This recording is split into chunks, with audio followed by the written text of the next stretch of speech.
What's up, everyone? Welcome to the video. Today we're going to take a look at how to change the battery in this Jeep Grand Wagoneer remote key fob.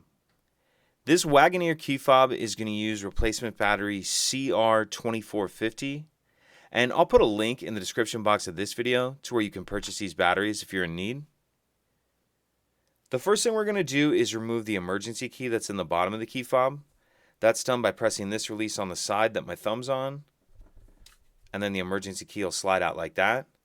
Now if we hold the key fob with the buttons facing down and we take a look at the bottom of it, we see there's this slot right here, this notch. What I'm going to do is put the emergency key in that notch and then just kind of angle it up and push up on the back cover, and it'll pop off of there like that.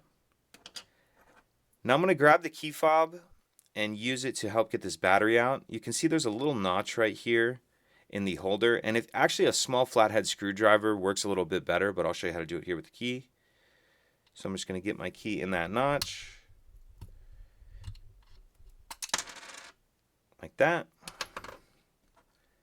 We'll grab the new battery, and we want to make sure that we're installing that with the plus side up, and we'll kind of tuck that corner in first like that, and then snap it down into place. Now we'll put the back cover on, and I'm going to kind of hook the top of it on first, like that, and then snap it down. Slide the emergency key back in, and that's it. If you could take a second to like and subscribe, it helps us out, and I'd appreciate it. Thank you.